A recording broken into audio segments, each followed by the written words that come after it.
What is going on, guys? Welcome back to another episode of the Road to Glory for Wakefield FC. So far, we've achieved back-to-back promotions from League 2 and League 1, and currently we're not in the playoffs for the championship, but we're really fighting for it. So first thing what we'll do is we'll take a look at the team sheet and the squad that's got us to the position that we are. So taking a look at this team, Dapo Afolayan has been leading the way so far. He arrived at the end of last season, and he leads the way right now with 8 goals for the season.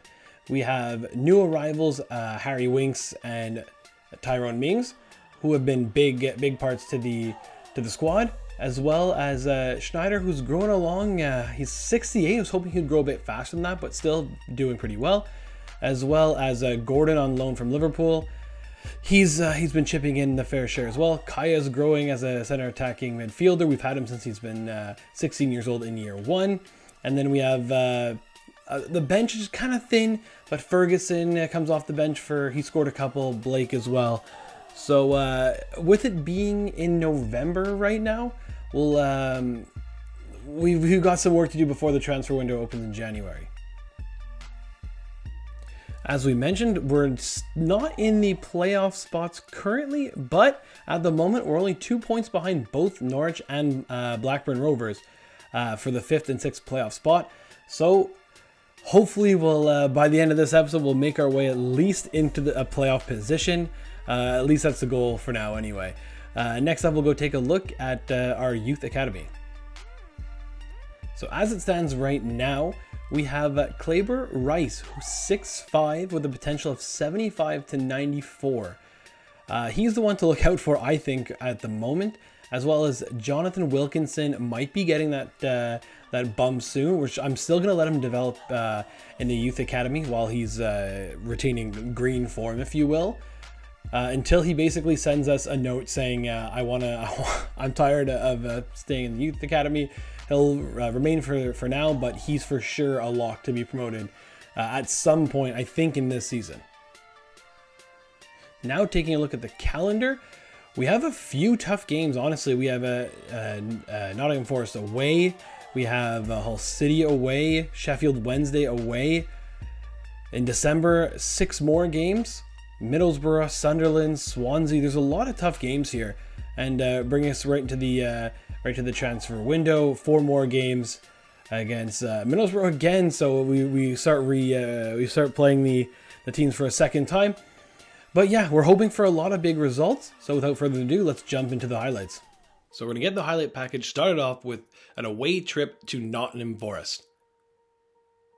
This game, the best chance would fall to Dapo Afolayan after some play around the area, and Dapo puts it by the Forest keeper to make it 1-0, and that's how that one would end. A big 3 points on the road.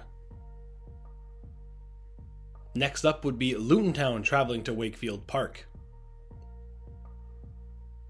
In this one, right before halftime, Cundall would find Ollie Burke, who slots his 10th of the season by the Luton keeper. And again, another 1-0 win, back-to-back 1-0 win, back-to-back clean sheets for Wakefield. Next up would be traveling to the MKM Stadium to take on Hull City. Hull City would have the first chance with a penalty at the 19th minute, but Nyland makes a big save to keep it 0-0. Hull try to pass the ball around, but they're closed down by Tyrone Mings. In the 38th minute, the ball would come to Afolayan, who finds Kaya, who puts his shot past the Hull keeper, making it 1-0 Wakefield. In the dying embers, Ferguson would cross the ball over to Afolayan, and he seals it with a big commanding header to make it 2-0 Wakefield. And again, that's how this one would finish, as the little winning streak here is being put together by Wakefield as they take this one 2-0. Going back to Wakefield Park, this time taking on Reading, Ferguson, right before halftime, would break away, slot his shot into the left side of the net, and that would be the difference, as another clean sheet for Wakefield, as again, 1-0. Next up, we'll be taking on Plymouth Argyle, and chances were slim in this one, and the best chance came in the 64th minute, as Hardy put his penalty past Nyland, and that was the difference, ending the Wakefield win streak and a 1-0 loss for Wakefield on the road. last game of this highlight package would be welcoming Middlesbrough to Wakefield Park. And Gordon would have a chance. He's being closed down by his defender, so he lays it off for Ollie Burke, who does what he does best and puts the ball in the back of the net.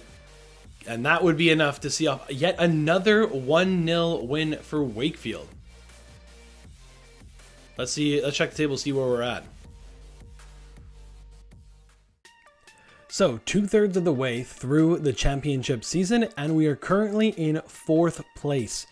So, again, only 7 points off of the top of the table, and after last season, anything's possible. We could get into an automatic promotion spot, but being in 4th place right now, we will definitely be satisfied with that at the moment. There was a little bit of transfer news. A couple youngsters, they've made their way out, but Ferguson was called back from loan by Brighton, which was tough because they sent an email saying they want him to play more, and before the next game even happened, they recalled him. So that is a big loss. But it is January. The transfer window is open, so we'll jump to the next phase here with a couple of signings we're going to bring into the club. This right here will be a big signing for Wakefield, as we got Thomas Roth on loan from Juventus to fill in at left back. The next player in the door is a youngster from Borussia Dortmund 2 in Prince Anning. He is also a left-sided player who can play left mid or left back.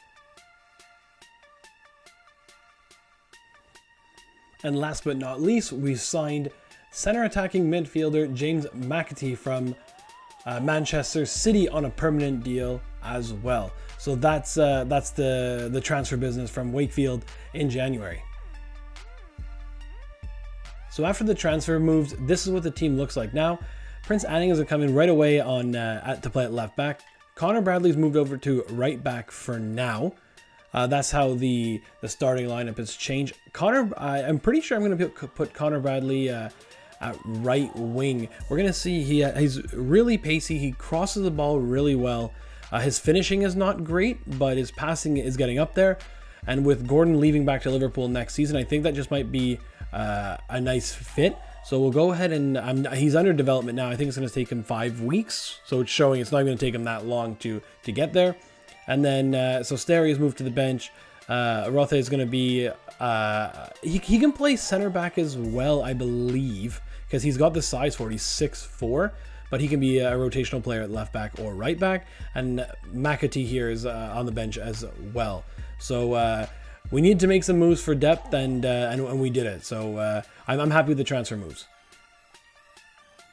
Next, we're going to go take a look at the Youth Academy, as we may have found another bright spot here in Diogo Cabral. I mean, he's only been scouted for 1 month, but his overall is already the same as Jonathan Wilkinson.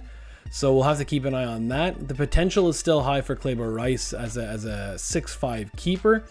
So there's promising things here in the youth academy. But we're just going to leave it as is for now. And again, until one of the youngsters complain about wanting to tear up their contract. But for now, they'll just stay here and continue to grow. So that's what we're going to call it on this episode. We're sitting in 4th place, and we're very happy about that. So if you haven't already, please leave a like on the video. It helps out a lot. Subscribe to the channel as well. Leave a comment down below of how you think we're going to finish this season, or even some player suggestions. But as always, thanks for watching, and stay tuned for the next episode coming soon.